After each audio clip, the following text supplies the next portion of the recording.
Good morning and welcome, and see if you can spot the deliberate mistake. I have an invisible Sue at the moment. She has just had to go and sort something out in the main body of the church. So I'm Jen. We will have a Sue at some point this morning, and you're very welcome, whether you're listening now, on demand, podcast, later, whenever you like to tune in. We're continuing our series today with our series of faith hacks. So if you haven't been seeing these are really good. They're just like little shorter talks that just help us to how we can maybe live our lives in a different way and just be able to do it maybe a bit more simpler, giving you access, I guess, to some of the suggestions that Christianity says that we should follow. So this morning I'm just checking my notes because I've been rushing around myself this morning, is talking about presence. So we can often live in the past. I often think, what would I have done differently, or I wish I hadn't done that. And that can hold us back because we can be focused on that. We could start being racked with guilt or shame. We can feel our regrets building up.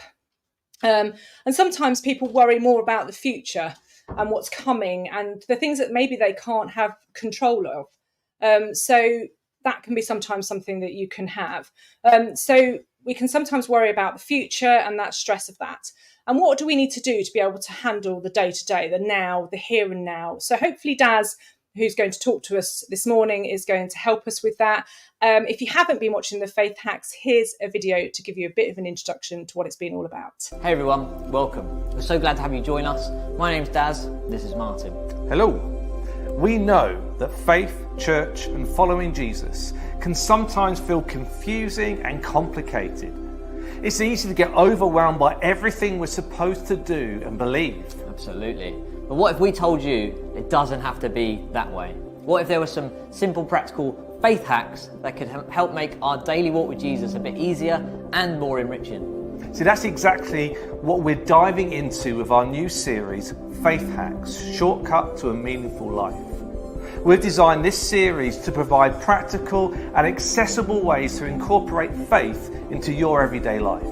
Yeah, we're talking about straightforward strategies and core principles that you can apply immediately. And these aren't just theoretical ideas, they're actionable steps that you can lead into a more meaningful and joyful existence. Over the next few weeks, we're exploring topics like gratitude, kindness, mindfulness, and finding your purpose as part of a community.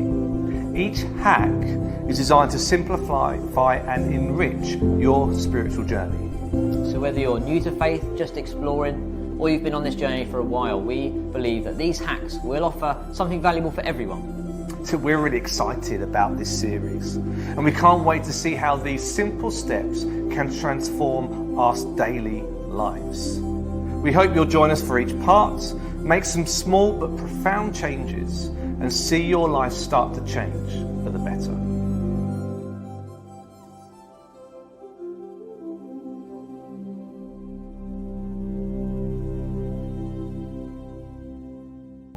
Martin, how's it going? Oh, well, you know what it's like having kids. It's It's just so much hard work, and they're so demanding, and there's so many clubs to go to and things to do, and on top of everything in life, it's just, I don't know, I just think back to my 20s and how much easier life was. It was so much better then. Oh, okay, yes, I know what you mean. I mean, actually, to be honest with you, I just can't wait until I retire. The kids are grown up, I've got no work to do, I could just sit and do nothing. That's the goal, sit down uninterrupted as much as possible. Love that. Yeah, I cannot wait.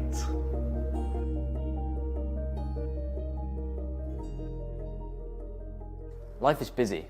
We have lots going on, and that can easily become quite stressful. Our brains are often so occupied all the time because of how modern life works and our smartphones operate that we can't get any headspace to actually reflect on our life and experience. So when we finally get that space, normally when we lay down and put our head on the pillow at night, our mind can easily become a waiting room of worry, a place where we get stuck and find ourselves holed up, fretting and reliving the past or forecasting those disasters coming in the future. Our thoughts can so easily draw us away from this moment we're in right now, which is all really we truly have. Even as you're listening to me now, you might be thinking about that next thing that's coming up or a situation that happened recently that you can't help but kind of recalling and going over. We get stuck in memories of the past, things that haunt us, or even great memories of good old days when things were better and it's nothing like it was back then in the glory days. And then in the next moment, we might be future planning. That too can draw us away from the here and now. And that's not necessarily a bad thing. And delayed gratification is a powerful weapon that we can kind of wield to make an impact with our life. It's a great feeling to work hard and be patient for something too. However, what we want to avoid is the stress of always being somewhere else in our minds. Always waiting for tomorrow and never being fully present today. What's the solution? So if you find yourself really suffering again, maybe get some help. If it's really a problem, go online, find some reputable mental health services that can assist you. But if we're all just really struggling to live in the here and now and are only focusing on tomorrow or the past, we're so preoccupied with things that have happened, then perhaps we need to include some intentionality around staying a bit more in the here and now a little bit. So here's a couple of tricks that I've got that might help you. Let's have some super short-term goals. Let's sit and write down the answers to these questions. Here's a couple of questions for you. In the morning, let's start by thinking, what am I going to do today to make it great? And then maybe in the evening, or you can do this in the morning as well, is think about, what's my good deed going to be today? And if we could build that in as a habit, it will hopefully help us to become a little more outwardly focused, because it's useful when we get so stressed, become preoccupied and anxious about our stuff. If we can focus outside, that's going to be helpful. And it will also, I think, just ground us in the present day or immediate reality. It stops the thoughts like, what am I going to do about X? Or I can't believe Y happened to me. It brings us back to today when we think, how am I going to make today great? There's also a practice that's become really popular at the moment called mindfulness, which is a process of kind of just sitting still and being aware of your kind of internal and external state of what's happening to you. And this is the tricky part of mindfulness, is doing that without judgment or reaction. So not sitting and feeling anxious and then just fretting and beating yourself up thinking, I shouldn't be thinking like this, I shouldn't be doing that. It's just sitting and being aware of what's happening. You might notice, like, you sit down and you think like, oh, actually, I feel really stressed and anxious. And mindfulness would ask us to just notice that. What's happening? I'm breathing faster, my heart rate's up. And the practice of just trying to control that, breathing slowly, does slow everything down. And our thoughts come and go. But the goal of mindfulness is to always come back to breathing. I think that's the goal. I'm no expert. And I imagine even in the worst of situations, whatever's come in or whatever's happened, we can give 5 minutes. Like, things can wait for 5 minutes, unless we're literally in the middle of an emergency. I wouldn't necessarily recommend mindfulness then. But if we can take 5 minutes to make ourselves present, we'll be able to think clearer, make better decisions, and even escape maybe a bit of unnecessary stress. Because Jesus tells us not to worry about tomorrow's problems, is let them worry about themselves. So we can leave our worries about the future with God and trust him to take care of them. I had a friend who really struggled with sleep in the evenings because of worry, and someone gave them some really useful advice. They said, imagine right just before you go to bed, imagine yourself walking into a house and there's a tree on there, it's the worry tree, and you can hang your satchel of worries on that tree and then go off to sleep and let Jesus keep an eye on those things for you. So then when you wake up in the morning, they said, if they come out of the house and they're still there, then you could pick that bag up and carry it through the next day. And it took my friend a little while, they said, to get used to this kind of visual picture. But they said they found it useful, and I eventually managed to get better sleep by thinking about just leaving their worries with Jesus in the evening, picking them up again in the morning if they were still there. Helps us get over those questions. What am I going to do about that thing? And it's hard to know sometimes what's within our power and what isn't. And there's a very old prayer called the Serenity Prayer, and we've often seen it, a few lines of it at least, stuck up on the bathroom walls in people's homes. And that prayer goes like this. It says, God, grant me the serenity to accept the things I cannot change, the courage to change the things that I can, and the wisdom to know the difference. Living one day at a time, enjoying one moment at a time, accepting hardships as a pathway to peace. Taking, just like Jesus did, the sinful world as it is, not as I would have it, and trusting that he will make all things right if I surrender to his will, so that I might be reasonably happy in this life and supremely happy with him in the next forever and ever. Amen. I think that's such a powerful prayer. I think we can pray that wholeheartedly in each season of life. So what does this all mean for us? Well, Jesus said when he talked about his followers that he came that they might have life and have it to the full. That's in John 10. And Jesus wants us to enjoy life and also have it in its fullness. So that doesn't mean we simply live for the moment with this kind of you only live once attitude. We plan and we aim to serve people, but we do this in a way that keeps us in the here and now and making the most appropriate choices with that in mind. So let's make plans, but not so many that we cripple our schedule and there's no space for God to work or just take a Sabbath rest sometimes. And let's enjoy today, not get too stuck in our own heads. Keep our thought lives under control with Jesus' help so we can move beyond stress and worry and be more present right now. So we can be with, notice, and enjoy life here, in this moment.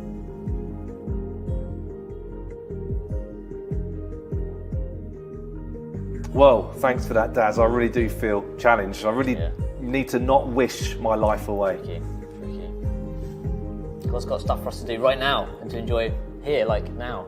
And it's good to take stock now and then of whether we're maybe missing that in your anticipation to get to retirement and get the maximum sitting down time. We might be passing up on some real kind of opportunities and fun and fulfilling moments like in time here. Here's a couple of questions that might help us to digest things.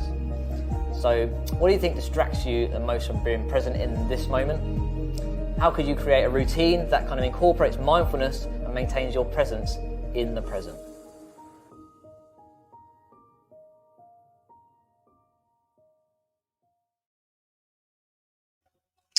So that's lots of stuff in that what is essentially quite a short talk, but it's actually a lot in there. So let's look at the questions that Dazz posed at the end of his talk. So the first one being, what do you think distracts you most from being present in this moment? So what do you think distracts you most from being present in this moment? Oh, I think for me, it's thinking about all the things I need to do and get done. So they're kind of in the moment because they're probably I need to do them for that day. But interestingly, what he said in his talk about thinking about what could you do to make the day great, that is not on the forefront of my mind.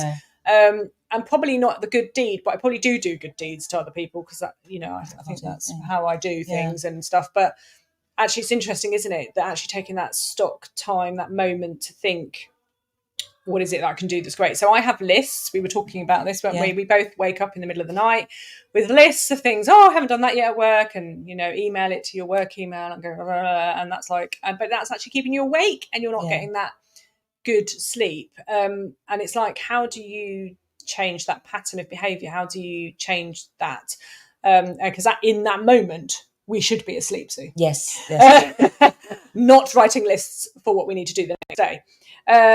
So I think for me that it's sort of that, what's coming up, what do I need to do, what can I be prepared for? And then sometimes I think it's also that, when you've had maybe a conversation or you've done something in the past, and it can be the recent past or quite far past, and it just plays on your mind. It didn't sit comfortably. It's that over, and I mean, I don't know about anybody watching, but the analytical brain, going reliving over and over again, what could I have done differently? What did they mean by that when they said that to me? And why was that text written like that? And have I taken it the wrong way, or did they actually mean it like that? And there's that constant worrying, which means that maybe an hour or so has gone and you haven't resolved it because you're not talking to the person about it or whatever, but actually it's taking up headspace and time. It just increases your anxiety about everything as well, doesn't it?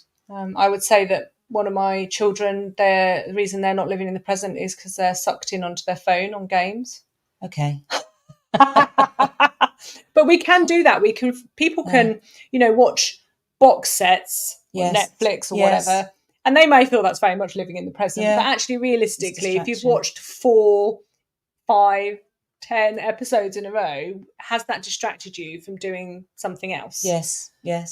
No, I'm not picking up on you. But I was just kind of thinking. I'm just thinking of reasons of like distract that. you. It's your relaxation. It's my relaxation, actually. And I drive my husband mad because we'll watch a programme in an evening. My husband is the one that was saying he wanted to sit down. And we watch a programme in the evening and I'll be on my phone on a game, but I'm also listening and watching the programme. But it's interesting because that is my way, actually, of turning my brain off so that I don't wake up in the night doing the list. So that I'm blank, like almost writing my brain, I'm wiping my brain clear of that in the vain hope that I will then not wake up in the night and go, because if I'm still thinking about work or whatever, or whatever it is, I can't focus on anything else. And I also think once you finish work, actually your family should be a priority at that point. but sometimes it's really difficult. Yeah. Or, you know, you've not dealt with it, but you've reshifted your focus to try and live in the present. And then you wake up in the middle of the night. So answers on a postcard. So that a lot of the, so basically what we're saying, Sue, is there is a lot to distract us in life from being free in the moment and being present. And I think life generally is just so busy. You know, I think everyone is just, it's almost like a tunnel vision. Everyone's got to go off and do their stuff. And I think society now is not about taking that time out. It has to be a real conscious. And you know, it's just come to mind for me. I went out with a friend last night and we parked on the side of a road and needed to get to the other side of the road. It sounds like really like the chicken. It sounds like a joke coming, doesn't it? How did the chicken cross the road? But what we noticed was, even though it was the 30, and they probably were doing 30, but it felt very fast, is it was dual 2 lanes and they were just like a rat race. Wow. It was like boom, boom, boom, boom, the cars. And I'm thinking, how the heck are we going to cross this road? And it was just, I think sometimes that can be us in life. So you can pause and go, I want to get to there. And I can just see it. And there's the presence.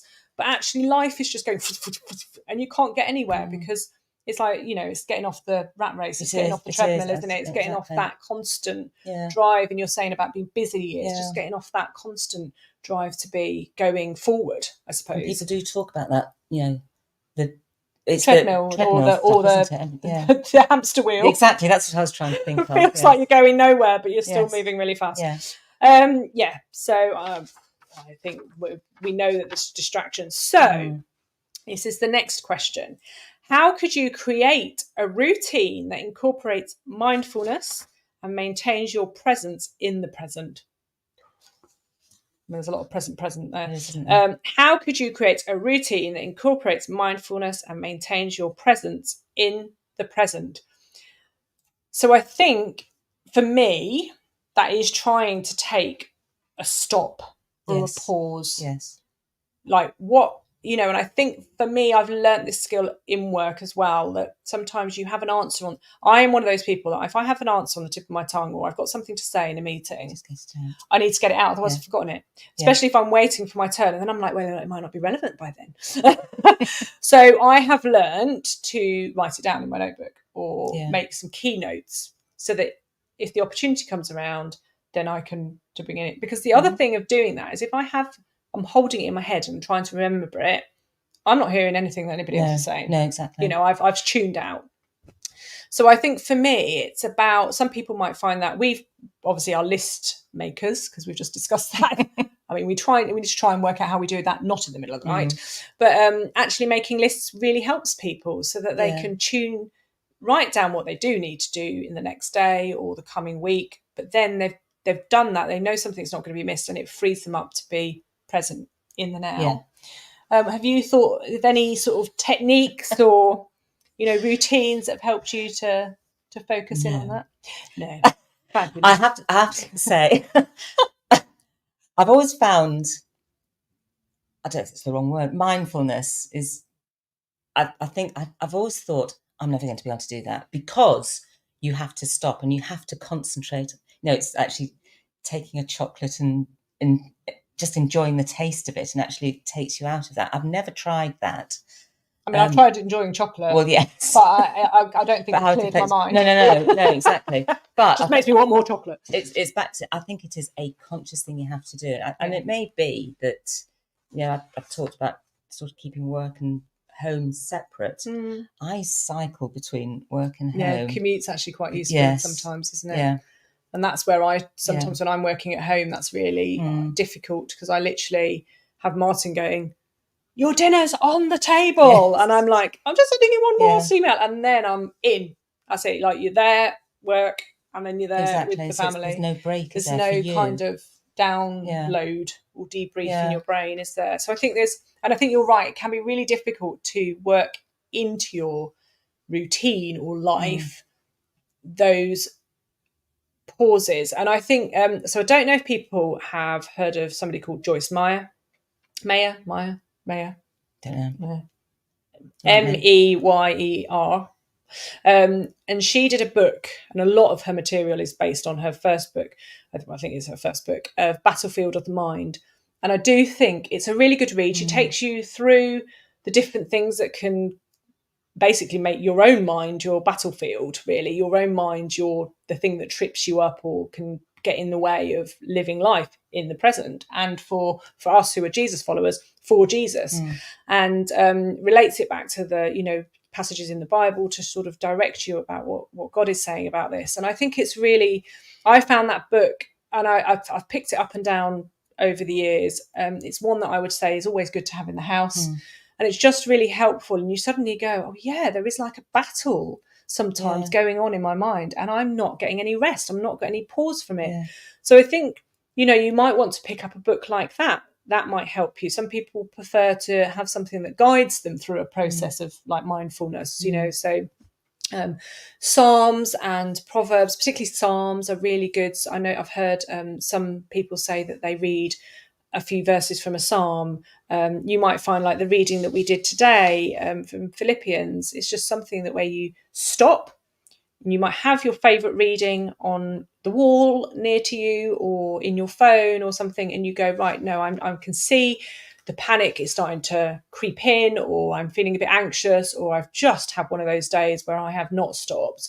To just stop and find a way to make that a pause in your life, whether it's just reading it a couple of times over and taking some deep breaths. And for those who have Fitbits or watches, all these smart watches, I've got one, and I don't listen. I turned that off because it was annoying, but it tells you to breathe.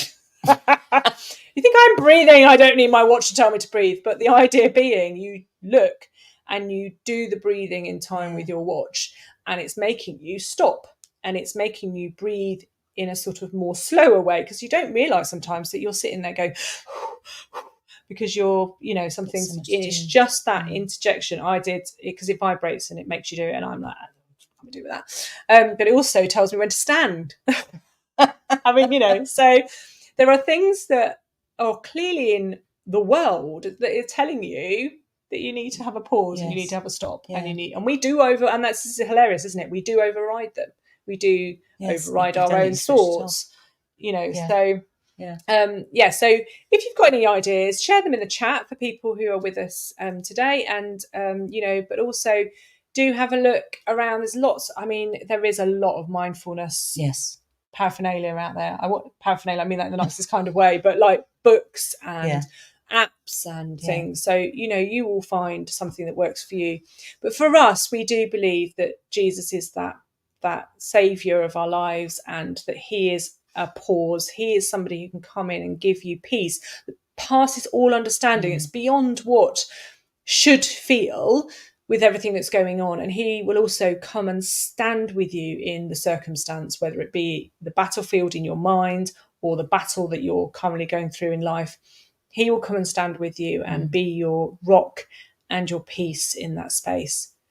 So if you've found... go on, Ad. You're talking about these amazing verses. Just to let you know, on the wall over here, there's a verse from the Psalm that says, "Be still and know that I am God." That's Psalm 46, verse 10. So, exactly that. Be still and know that I am God. Psalm 46, verse 10. So the faith hacks, these, as you heard from today, they are really good bite-sized bits that are just helpful to help you access how to maybe live your life a little bit more differently in this day and age. But if you haven't, if it's thrown up questions for you, please let us know. You can email in on gotquestions@hawleybaptist.org.uk. That's gotquestions@hawleybaptist.org.uk. Also, if there's anything that we have said and you think, actually, I'd quite like to know a bit more about Hawley Baptist Church, I'd like to know a bit more about being a Jesus follower, or this Christianity malarkey, or how to read the Bible, any of those things, we've got lots of events and things that happen here at Hawley Baptist Church. So you can email us at join.in@hawleybaptist.org.uk. So that's join.in@hawleybaptist.org.uk. And if you search Hawley Baptist Church and in social media, you'll find us obviously in YouTube and Facebook and various other platforms that I haven't mentioned. So if you found this message and particularly these faith hack series useful, then do please share them with people that you think would also find them helpful to them.